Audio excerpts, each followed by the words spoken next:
Orange பழம்.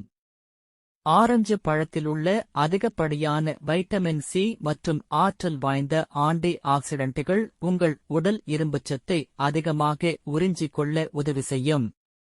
Vitamin சியும் இரும்புச்சத்தும் இரத்தத்தின் haemoglobin அளவை அதிகரிக்கச் செய்யும். ஸ்ட்ராபெர்ரி.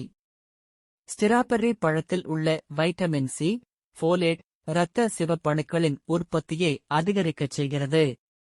இரத்த சிவப்பணுக்கள் அதிகரிக்கும் போது இயற்கையாகவே இரத்தத்தில் ஹீமோகுளோபின் அளவும் அதிகரிக்கும்.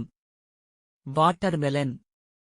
வாட்டர்மெலனில் 90% மேல் தண்ணீர் இருக்கிறது. அதோடு இதில் வைட்டமின் சி யும் அதிக அளவில் இருப்பதால் இது நாம் உண்ணும் உணவுகளில் உள்ள இரும்புச் சத்தை உடல் உறிஞ்சிக் கொள்ள உதவி செய்கிறது.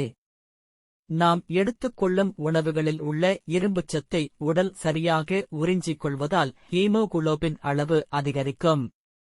திராட்சை. திராட்சை பழத்தில் அதிக அளவிலான இரும்புச்சத்தும் ஆன்டி ஆக்சிடென்ட்களும் இருக்கின்றன. இவை உடலில் ஒட்டுமொத்த இரத்த ஓட்டத்தையும் அதிகரிக்கச் செய்யும்.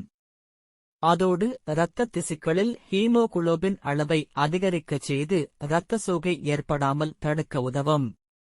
கிவி பழம். கிவி பழத்திலும் அதிக அளவிலான வைட்டமின் சி மற்றும் இரும்பு சத்து நிறைந்திருக்கிறது.